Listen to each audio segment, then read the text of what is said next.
শুভ সকাল জানাচ্ছি। জম্মু কাশ্মীর, আমি বর্তমানে আছি কাশ্মীরে। এটা হচ্ছে কাশ্মীর রিজিয়ন। জম্মু এবং কাশ্মীর দুইটাকে মিলিয়ে হচ্ছে একটা রাজ্য। তো জম্মু ছিল হচ্ছে পিছনে, আর আমি এখন আছি হচ্ছে কাশ্মীর রিজনে। তো কালকে রাতে আসছি। এইটা হচ্ছে একটা পেট্রোল পাম্প, যেটা এখনও হচ্ছে ওই যে বাহিরে আমি আপনাদের দেখাবো। বাট কালকে রাতে আমি ওই ভিতরে টেন্ট লাগাইছিলাম, পরে একজন আঙ্কেল আসছে। আঙ্কেল এসে বলতেছে, থাক বাবা, ও তোমার বাইরে থাকতে হবে না, তুমি এই ভিতরে চলে আসো, আমাদের সাথেই থাকো। তো এই যে এই ভাইয়েরা আমাকে কালকে ট্রিট দিছে, এই রাতে খাওয়াইছে। দাদা ভাই বলেন, সাই হ্যালো, হাই। তো এরা সবাই আমাকে অত্যন্ত ভালোভাবে রাখছে এবং রাতে খাবার খাওয়াইছে, সকালে নাস্তা করাইছে। আমি এখানেই ছিলাম এবং ফ্রেশ ট্রেশ হইলাম। এখন পেহেলগামের উদ্দেশ্যে রওনা দিব। আর কি বলবো, ওনাদের সকলকে অনেক অনেক ধন্যবাদ। আপ সবকো বহুত বহুত শুক্রিয়া। ঠিক আছে। তো ওভারঅল সব কিছু আজকে সকালটা খুব ভালো গেছে। আর কাশ্মীরি লোক অত্যন্ত ভালো, ওনাদের সকলকে ধন্যবাদ।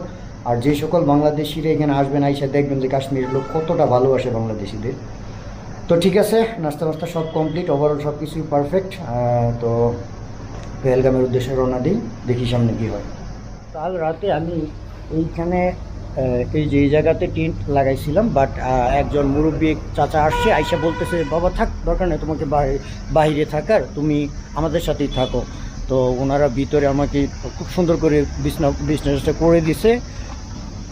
আলহামদুলিল্লাহ সব কিছু অত্যন্ত পারফেক্ট। আর এইটা ছিল হচ্ছে অনন্তনাগ, ওই পিছনে হচ্ছে অনন্তনাগ মোড়, ওই সোজা হচ্ছে ট্রেন স্টেশন সোজা এখানে আসার পরে এখানে দুই ভাইয়ের সাথে কথা হলো। ওনারা বলতেছে যে আপনি এখানে চাইলে আপনার টেন্ট লাগাই দিতে পারেন, কোনো সমস্যা নেই। তো সব কিছুর পরে ওই চাচাজি বলছে যে থাক, টেন্টে থাকা লাগবে না, আমাদের সাথে এসে থাকো। তো রাতে তারা খাওয়াইলো, সকালে নাস্তা করলাম, নাস্তা করে ফ্রেশ ট্রেশ হইলাম, গোসল করে নিলাম, নাস্তা করলাম। আর এই হচ্ছে ওনাদের পেট্রোল পাম্প, যেটা এখনও পরিপূর্ণ হয় নাই, কাজ চলমান। তারপরও অত্যন্ত ভালো এবং সব কিছুই আলহামদুলিল্লাহ আজকে সকাল সকাল খুব ভালো গেছে। তো যাই হোক, এখন পেহেলগামের উদ্দেশ্যে রওনা দিই, দেখি কী দেখতে পারি, আপনাদেরকেও দেখাবো।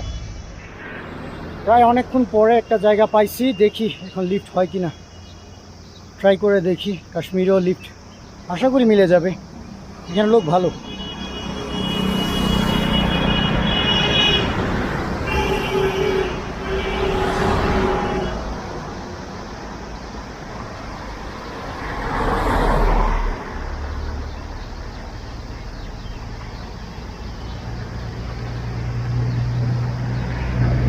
বেশিক্ষণ লাগবে না, এখান থেকে 37 কিলোমিটার, আশা করি লিফট হয়ে যাবে।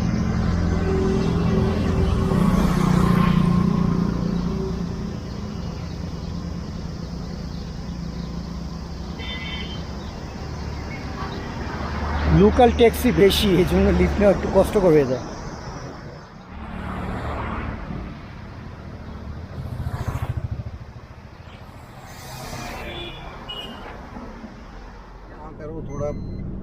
ब्रेकफास्ट करना होगा, लंच करना होगा, बहुत अच्छा सिस्टम है फिर बहुत। আচ্ছা, তো যাই হোক, অল্প কিছুক্ষণের মধ্যেই লিফট মিলে গেছে, বেশি দূর না, ওর সামনে যাবে। তো বললাম ঠিক আছে, সমস্যা নেই, ওইটুকু পর্যন্তই যাই, তারপরে হচ্ছে বাকিটা। ওনাকে आपको बहुत बहुत शुक्रिया। कोई बात नहीं, ये हमारा पास है। তো ঠিক আছে, কাশ্মীরে এই প্রথম হিচাইকিং স্টার্ট, যেতে থাকি পেহেলগামের দিকে। কাশ্মীরের মানুষ কেমন সেটার জন্য আমি একটা আলাদা ভিডিও বানাবো।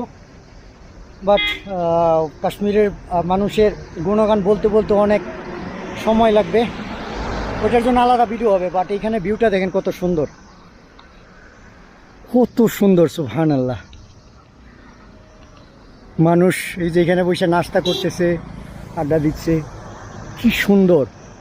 আমার কাছে বেশি আনন্দদায়ক এজন্য, কারণ হচ্ছে এগুলো এতদিন শুধুমাত্র বিভিন্ন ভিডিও কিংবা ডকুমেন্টারিতে দেখতাম, আর এখন আমি নিজের চোখে এখান দিয়ে শুধু দেখতেছি না, হাঁটতেছিও।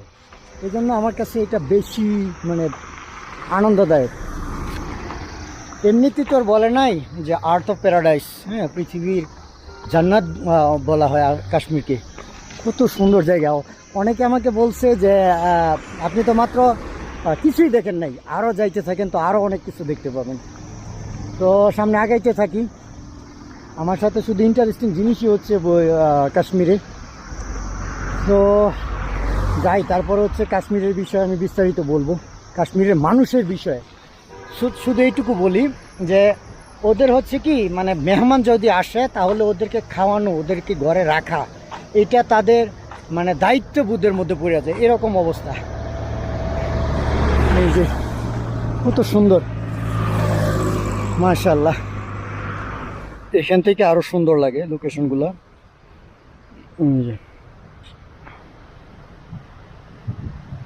কাশ্মীর সবসময় সৌন্দর্যে মণ্ডিত থাকে, যেই কোনো আবহাওয়াতে। যদিও এইখানে আমি যেখানে দাঁড়ানো আছি বা যে ভিডিও দেখাচ্ছি আপনাদেরকে, এইখানে প্রচুর পরিমাণে বরফ পড়ে।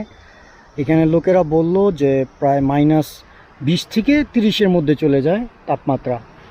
এটা হচ্ছে নভেম্বরের শেষ মুহূর্তে থেকে জানুয়ারি, ফেব্রুয়ারি, মার্চ পর্যন্ত প্রচুর পরিমাণে এই রাস্তাঘাট, যেখানে যে রাস্তা আছে এগুলো সব বরফে মানে বরফ পড়ে মোটামুটি ভালো পরিমাণ উঁচু হয়ে যায় এবং কখনো কখনো রাস্তা বন্ধ হয়ে যায়। তো আলহামদুলিল্লাহ আসতে পারলাম, আরও ঘুরবো সামনে, খুব ভালো লাগতেছে। তো ঠিক আছে, পেহেলগামের উদ্দেশ্যে আমি আবার হিচহাইকিং শুরু করে দিই, দেখি কী মিলে ভাগ্যে। কখনো কখনো প্রাইভেট কার, কখনো কখনো মোটর সাইকেল, একা আসি। আর একটা খুব সুন্দর একটা পাখি দেখা যাচ্ছে, জানি না ক্যামেরাতে কতটুকু আসবে। ওই যে পাখিটা হাঁটতেছে, সম্ভবত মাছের জন্য। ওই যে ছোট, খুব সুন্দর। আর বেশিক্ষণ লাগে নাই, অল্প সময়ের মধ্যে ভাই আমাকে দিয়ে দিল। উনি সামনে যাবে তো বললো ঠিক আছে যতটুকু যায় এতটুকুই। আর উনি যে পেহেলগাম যে রাস্তা, ওই রাস্তা দিয়ে যাবে। তো যাচ্ছি, ঠিকঠাকই আছে।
মোটামুটি সম্ভবত 8-10 কিলোমিটার রিস্ক পাইছি। বাট মানে এত সুন্দর, আমি যে আসতেছি না, আমার মানে এমন লাগতেছে যে আমি এখান থেকে না যাই। এখানে যেভাবে হোক পলায়া হইলেও আমি এখানে থাকি, মানে এমন লাগতেছে। এখন নাকি কিছুই না, উনি আমাকে বলছে যে আপনি আরও সামনে যান, দেখবেন আরও কত সুন্দর লাগে। তো উনি হচ্ছে ওই ডাইন সাইডে চলে গেছে, আমাকে পিছিয়ে নামাই দিয়ে গেল।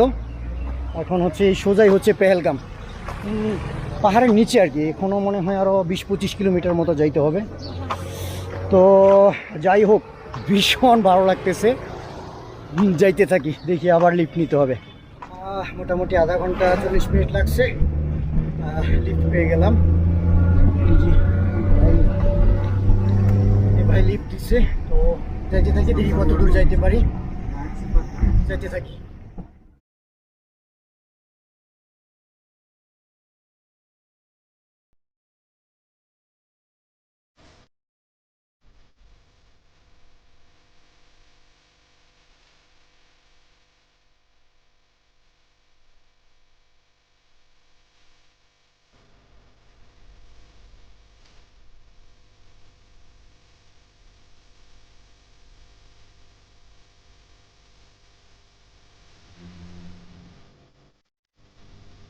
আরে ভাই, কাশ্মীরে আইসা আমি অনেকটা কি বলবো, মানে আমার জন্য মানে কেমন কেমন লাগে। ওইখানে আসার পরে থেকে এই মানুষগুলো এই রকমের। এখন যে গাড়িতে লিফট নিছি, পাশে হচ্ছে ওনার বাবা বসা, আবার ওনার একজন হয়তো কোনো রিলেটিভ আইসা বসছে আমার পাশে। তো ওনাদের সাথে কথা বলতেছি, ওনারা আমার গাড়ি থেকে নামতে দিবে না, বলতেছে যে চলো আমাদের বাসায় গিয়ে খাওয়া দাওয়া করে তারপরে পেহেলগাম যাবে।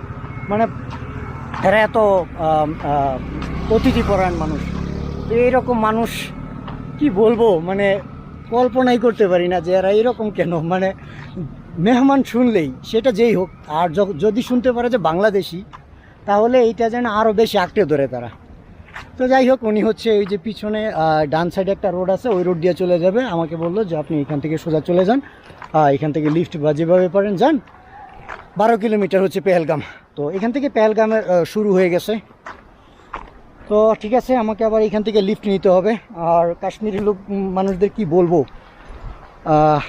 মাশাআল্লাহ, আল্লাহ তাদেরকে অনেক অনেক দরজ করুক। আর এই হচ্ছে এখানকার ভিউ।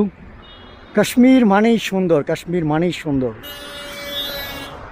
মন বলতেছে যে যাইও না, যাইও না, যাইও না, থেকে যাও, থেকে যাও। তো যাই হোক, দেখি লিফট নেওয়া শুরু করি। আশা করি আর এক লিফটই হয়ে যাবে। 5 মিনিট দাঁড়াইছি এইখানে নদীর পার, খুব ভালো ছিল। কাশ্মীরি ভাই বোনেরা, ভাইরাও এইখানে ক্রিকেট খেলতেছিল, খেলা দেখতেছিলাম। তো একটা পিক আপ, এই যে ভাই যাচ্ছে সামনে, তো হাত বাড়াইলাম, উনি বলছে আচ্ছা আমি সামনে যাচ্ছি। আমি তো সমস্যা নেই, ঠিক আছে, আপনি যতটুকু পারেন ততটুকু আমাকে নিয়ে যান। তো লিফট হয়ে গেছে, আলহামদুলিল্লাহ, সব কিছুই ঠিকঠাক আছে, যাইতে থাকি।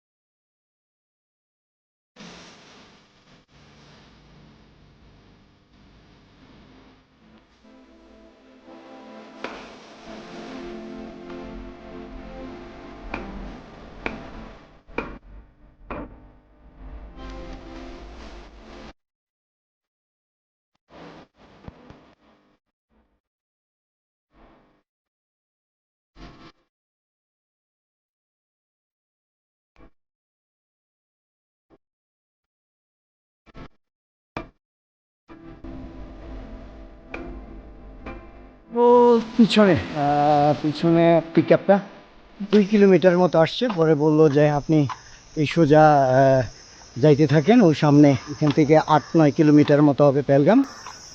তো ঠিক আছে, কি বলবো, মানে যখনই কাশ্মীরি লোক শুনে যে বাংলাদেশে আসছি, তখনই বলে যে চলুন চলুন আমাদের বাসায় চলুন, বাসায় গিয়ে খাওয়া দাওয়া করে তারপরে যাবেন। মানে ওনারা বাংলাদেশি শুনলেই ঘরে নিয়ে যেতে চায়, এরকমের।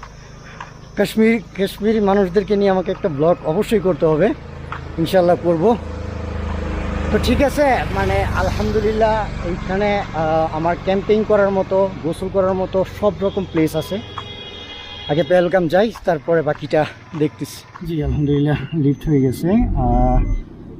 জি উনি লিফট দিছে পেহেলগাম পর্যন্ত, দেখি কতটুকু যাওয়া যায়।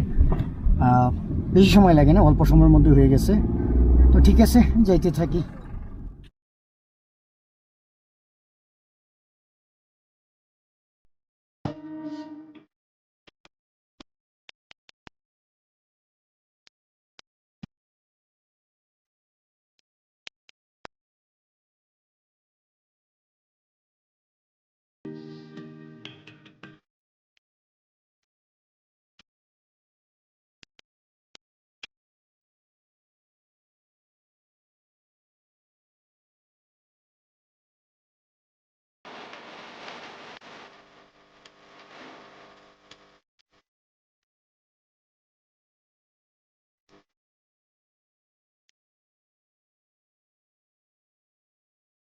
আলহামদুলিল্লাহ অবশেষে পেহেলগাম রিচ করতে পারছি। আজকে সারাদিনে চেকিং করতে করতে এখানে কিছুটা ঠান্ডা, গলার শব্দ চেঞ্জ হয়ে গেছে। তো অবশেষে আমি এখন পেহেলগামে হাঁটতেছি। একটা লিফট মিলছে, উনিও পেহেলগামে আসছে, পিছনে এক লিফটে চলে আসছি। এই হচ্ছে পেহেলগাম, সম্ভবত এটা হচ্ছে মেইন। ওই পিছনে নামছি আমি। আর কি বলবো, কি সুন্দর, শুধু দেখতেই মনে যাইতেছে। দেখি সামনের দিকে হাঁটতে থাকি। একটু হাত মুখ, মানে এইখানে কেমন যেন শরীর টানে, মানে শীত আসলে যেরকমের, এখানে কিছুটা ঠান্ডা। তো যাই হোক, একটু সামনে হাঁটতে থাকি আর দেখি সামনে কি দেখা যায় না দেখা যায়।